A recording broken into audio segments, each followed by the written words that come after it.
Hey guys, it's Janine again. Today's my day 10 on the affiliate ClickFunnels bootcamp training. I'm just starting to realize that I wear this shirt a lot. I wear jammies at home. I work from home, so I wear pajamas like all the time. Sometimes I would literally wear like my jammies or like a t-shirt that I sleep in and like pajama bottoms to Starbucks. Maybe my yoga pants, but that's what I wear to bed. So those are like my pajamas, like the Victoria's Secret yoga pants, not like my Lululemon. Um,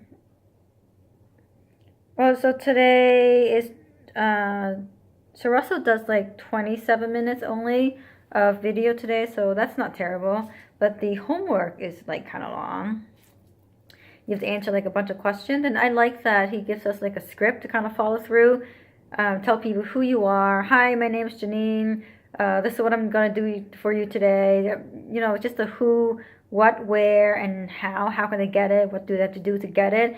And like that part I already know. You know, it's like, well, duh. What are you trying to sell something? Write somebody an email. You address all those four things. You tell them who you are, what you're writing about, what they have to do, what's the next step, and stuff like that. But some of the things that I never knew about was talking about like answering the questions everybody has in their mind, especially when you try to sell something. What's the catch? And then so I was thinking about, that's interesting because I just signed up for one of my guys that I signed up for, Trey Llewellyn. He's one of the guys that spoke at one of the live ClickFunnels event that I kind of liked. I think actually it was 2017. So he did like a long segment, and I liked him. So I looked him up and I signed up for like his $10 per month masterclass. So I've been getting a lot of emails from him, and I remember the latest email was trying to sell us this $5,000 live workshop event that he's holding in like Atlanta or something, sometime next month in February. It's a live 3-day full event, and I knew that I was interested in going, not because I feel like his material is not of high quality, but because I'm already committed to going to ClickFunnels in March.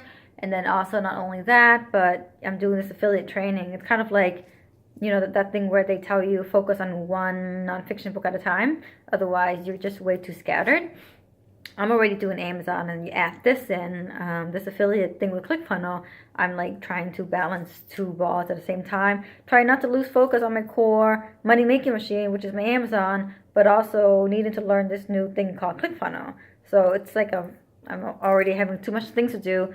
But so Trey Llewellyn's thing, maybe I would have done it, maybe not, I don't know. But I read the sales letter anyway, ever since I learned about all these things that we're learning about ClickFunnels. I find myself like reading a lot of the sales letters.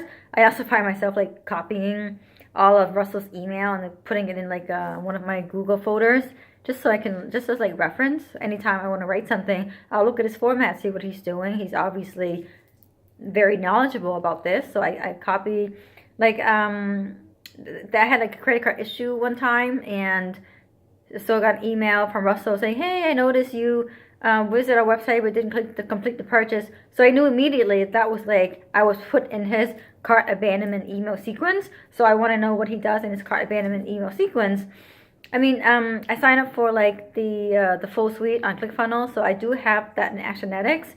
However, you know, that's like having like a generic template. It's a little different to see it like actually in action. So I copy and paste and copy that. So now I realize I'm reading like a lot of sales letter that I get from people, even though I know I'm not interested in buying. Like a lot of things from Amazon, people trying to sell me the course, how to improve on my PPC and all sorts of things. And now I'm like actually interested, and I click on it only because I want to know what they're writing and how they're selling it.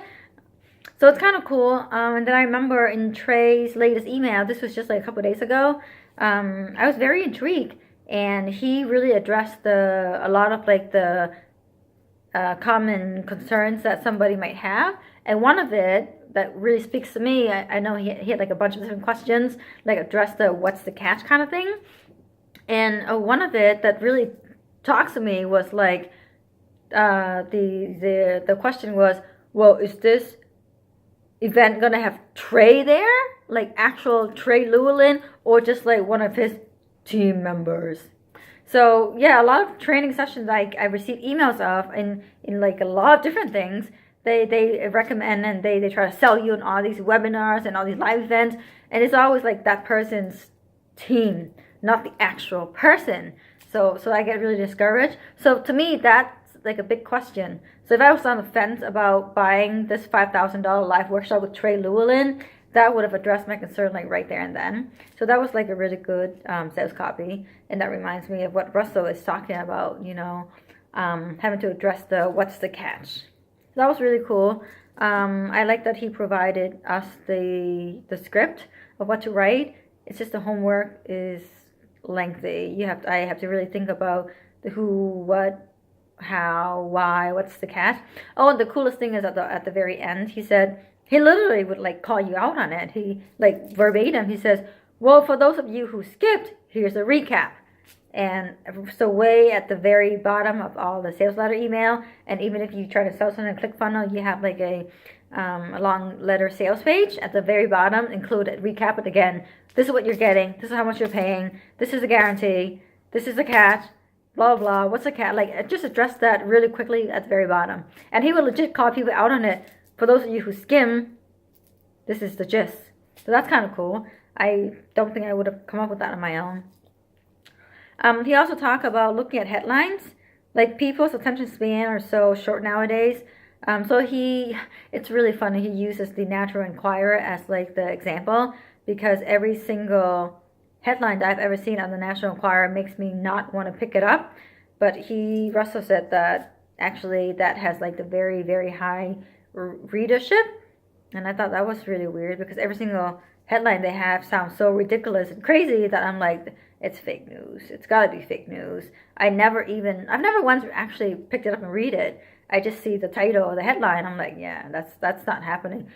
I don't know. Like, he used some of the examples, and I see them, and yeah, it piqued my curiosity, but it sounds so ridiculous that I don't believe. I've had so many of those headlines where you click on it, and then you realize, oh, that was just a catchy thing to get you to click on it. The actual article you're reading almost has like nothing to do with it, or they go really far to try and connect the headline to whatever it is that they're writing about. So I've always gotten really pissed about that. Like, what a waste of time.